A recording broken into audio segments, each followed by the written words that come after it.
Baiklah, Assalamualaikum warahmatullahi wabarakatuh.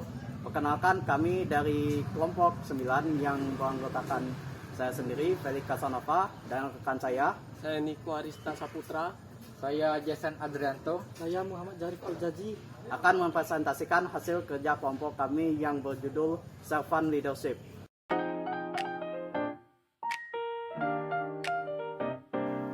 Kepemimpinan adalah kemampuan seseorang dalam memengaruhi orang lain, yang umumnya melalui motivasi untuk bekerja sesuai dengan tujuan dan sasaran yang berlaku.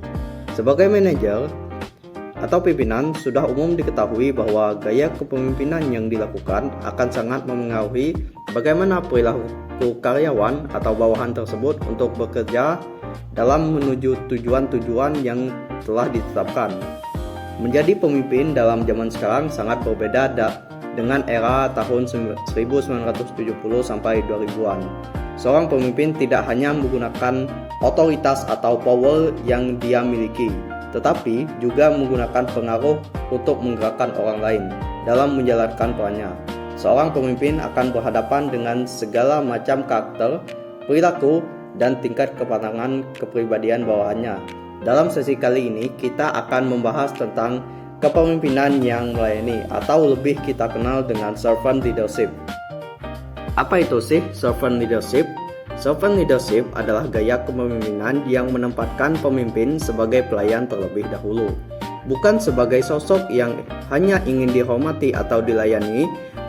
Dalam konsep ini, pemimpin tidak hanya berfokus pada kekuasaan, tetapi pada bagaimana ia dapat membantu, mendukung, serta memberdayakan orang-orang yang dipimpinnya agar berkembang bersama dalam mencapai tujuan. Konsep ini pertama kali diperkenalkan oleh Robert K. Greenleaf pada tahun 1970. Melalui esainya yang berjudul The Servant as a Leader, menurut Greenleaf, pemimpin sejati adalah seseorang yang melayani terlebih dahulu, lalu kemudian memimpin.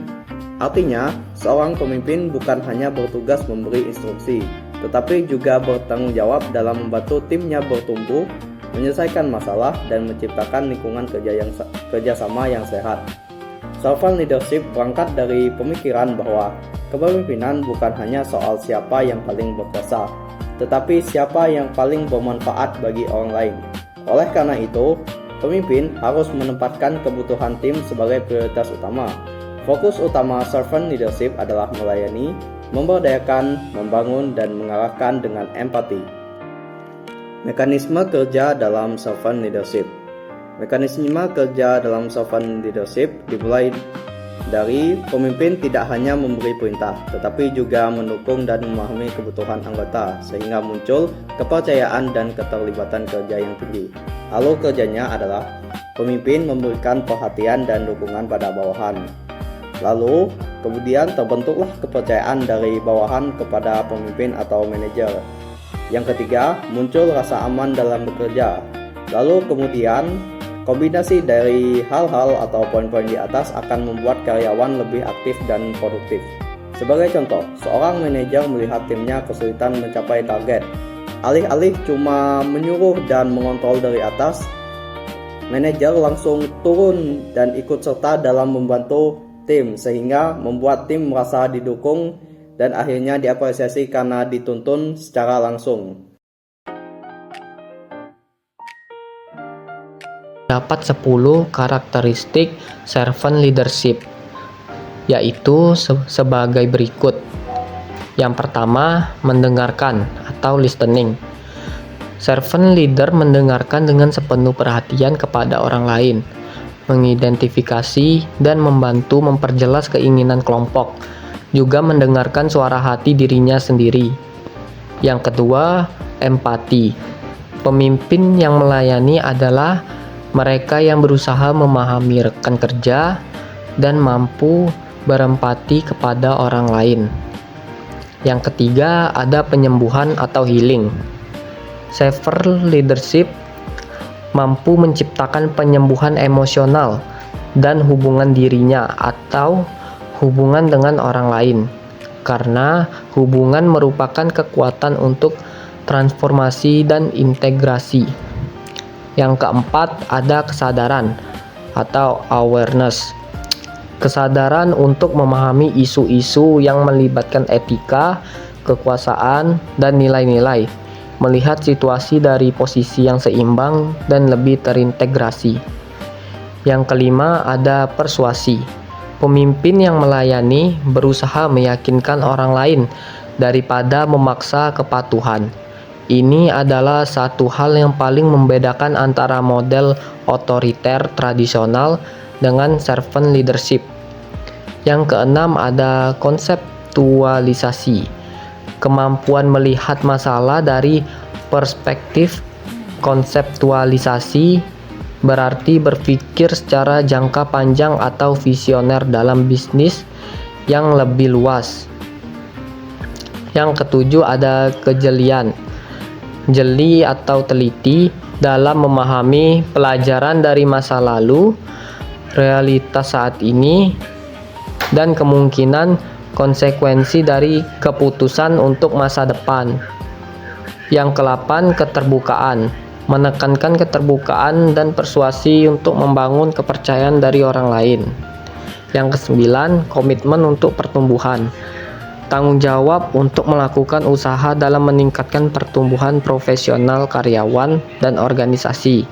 Yang ke-10 membangun komunitas. Mengidentifikasi cara untuk membangun komunitas. Nah, apa saja sih prinsip servant leadership? Kepemimpinan yang melayani tidak akan bisa berfungsi dengan baik tanpa adanya landasan yang kokoh, yakni prinsip. Mulailah mempelajari beberapa prinsipnya sebagai berikut. Yang pertama, pelayanan. Prinsip pertama ialah melayani karena seseorang pemimpin sudah seharusnya mementingkan kepentingan karyawan demi operasional yang berjalan dengan baik. Melayani juga bisa diartikan sebagai pengorbanan karena kepentingan dirinya sendiri tidak terlalu dipusingkan. Yang kedua, pengembangan.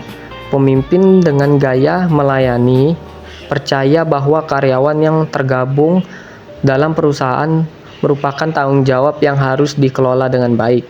Itu sebabnya karyawan akan diberikan berbagai pelatihan supaya karir mereka berkembang pesat. Yang ketiga, kepercayaan. Kepercayaan termasuk prinsip paling krusial dalam gaya kepemimpinan melayani. Setiap karyawan harus mempertahankan integritas dan kepercayaan yang telah diberikan demi menciptakan lingkungan kerja yang harmonis. Yang keempat, pengambilan keputusan berdasarkan konsensus. Terakhir, ada prinsip konsensus yang dijalankan demi kepentingan seluruh karyawan perusahaan. Setiap karyawan diberi kesempatan untuk beropini sehingga ide dan kreasi baru bisa ditemukan untuk kepentingan perusahaan. Fungsi servant leadership.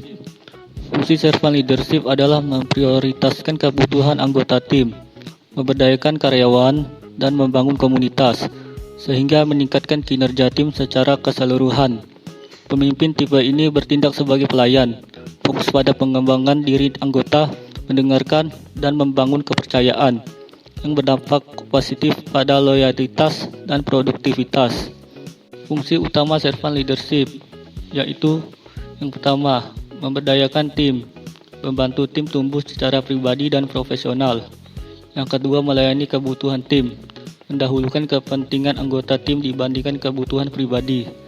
Yang ketiga, membangun komunitas dan kepercayaan, menciptakan lingkungan kerja yang harmonis dan meningkatkan kepercayaan antar anggota. Yang keempat, penyembuhan emosional atau healing, memiliki empati tinggi untuk mengatasi konflik dan membangun hubungan baik. Yang kelima, mendengarkan dan memahami, mendengarkan dengan empati untuk memahami kondisi tim sebelum bertindak. Yang keenam, meningkatkan loyalitas karyawan, fokus pada pelayanan membuat karyawan merasa dihargai dan meningkatkan loyalitas. Yang ketujuh, menciptakan pemimpin baru, membina anggota tim agar tumbuh dan mampu menjadi pemimpin di masa depan. Manfaat utama servant leadership. Servant leadership meningkatkan produktivitas, kolaborasi, dan loyalitas karyawan dengan fokus pada pemenuhan kebutuhan tim, pengembangan potensi, dan empati. Pendekatan ini menciptakan budaya kerja positif, meningkatkan keterikatan karyawan, 4,6 kali lebih mungkin bekerja secara maksimal, serta mengurangi angka perputaran staf atau turnover. Berikut adalah manfaat secara detail dari servant leadership. Yang pertama, peningkatan kinerja dan produktivitas. Anggota tim merasa dihargai dan didengar, memotivasi mereka untuk memberikan kemampuan terbaik. Yang kedua, budaya kerja yang positif. Lingkungan kerja menjadi lebih humanis, penuh kepercayaan dan empati, yang mengurangi konflik. Yang ketiga, pengembangan anggota tim. Pemimpin fokus pada pertumbuhan pribadi dan profesional anggota tim, menciptakan pemimpin-pemimpin baru di masa depan. Yang keempat, loyalitas dan retensi karyawan. Karyawan lebih setia karena pemimpin peduli pada pengembangan mereka, sehingga mengurangi turnover. Yang kelima, inovasi dan kreativitas. Karyawan lebih berani mengajukan ide kreatif karena merasa aman dan didukung oleh pemimpin. Yang keenam, kepercayaan tinggi. Hubungan antara pemimpin dan kebawahan menjadi lebih kuat, didasarkan pada kepercayaan, bukan sekedar perintah. Yang ketujuh, komunikasi lebih terbuka. Pemimpin aktif mendengarkan atau active listening, membangun komunikasi dua arah yang jujur dan terbuka. Ciri-ciri servant leadership. Seorang pemimpin yang menerapkan servant leadership memiliki ciri khas yang membedakannya dari gaya kepemimpinan lainnya. Ciri yang paling utama adalah rendah hati. Pemimpin servant leadership tidak merasa paling hebat atau paling berkuasa, melainkan sadar bahwa tugas utamanya adalah membantu dan membimbing tim. Ciri berikutnya adalah tidak egois. Pemimpin servant leadership tidak hanya memikirkan kepentingan pribadi, tapi lebih mengutamakan kepentingan bersama.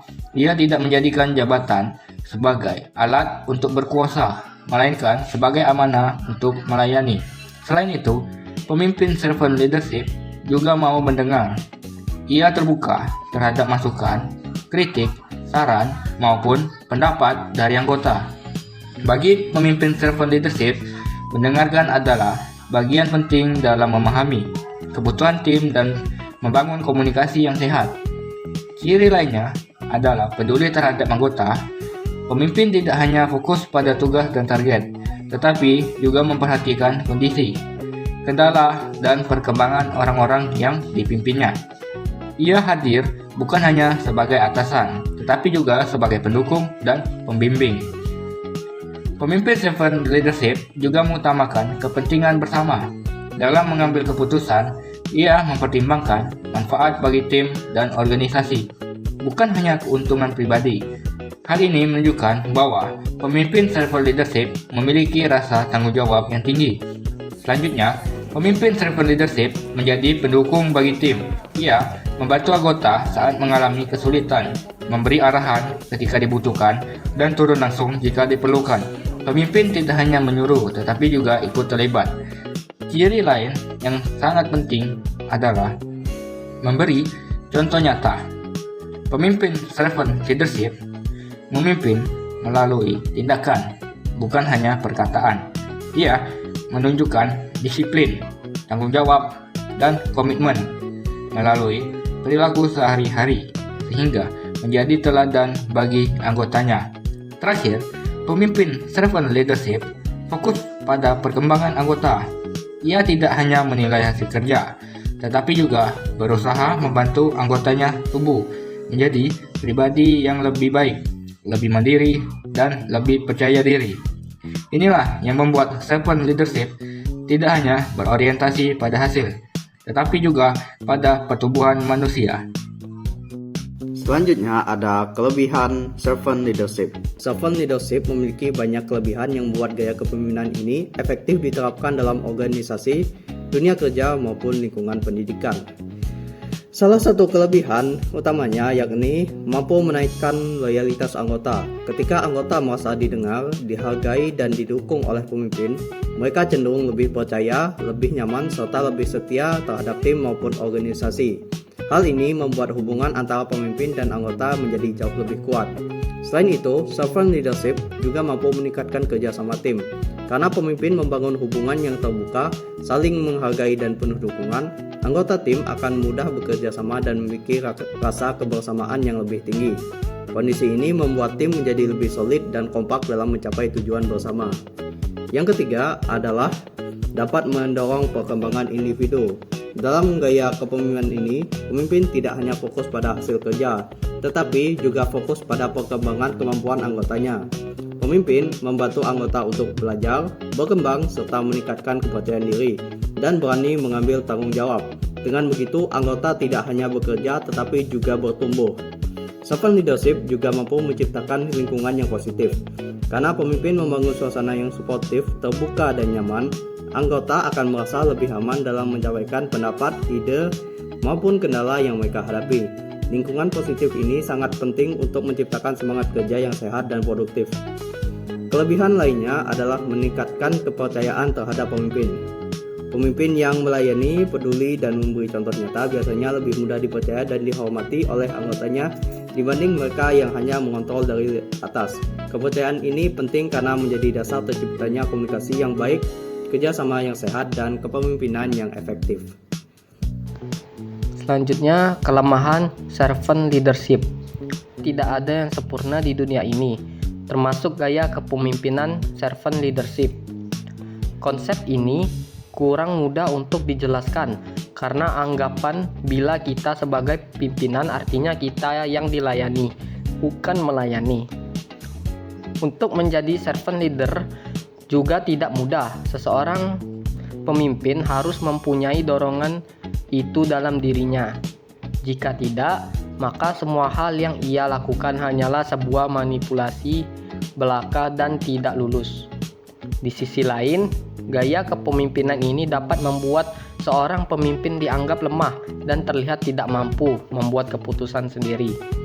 Alhasil, kecepatan perusahaan dalam membuat sebuah keputusan akan menjadi lebih lambat karena lebih menekankan pembuatan keputusan secara bersama-sama. Kesimpulannya, servant leadership adalah gaya kepemimpinan yang menempatkan pelayanan kepada anggota sebagai prioritas utama. Pemimpin tidak hanya berfokus pada hasil kerja, tetapi juga pada perkembangan, kesejahteraan, dan kebutuhan anggota tim. Servant leadership memberikan banyak manfaat, seperti meningkatkan loyalitas, motivasi, kerjasama, inovasi, dan menciptakan lingkungan kerja yang positif.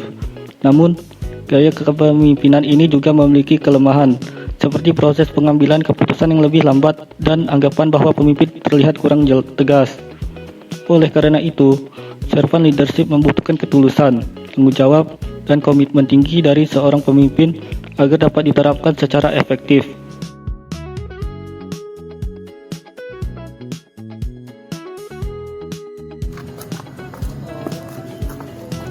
Baiklah, teman-teman semua, sekian kami akhiri presentasi dari kelompok kami. Jika kami ada kesalahan, mohon dimaafkan.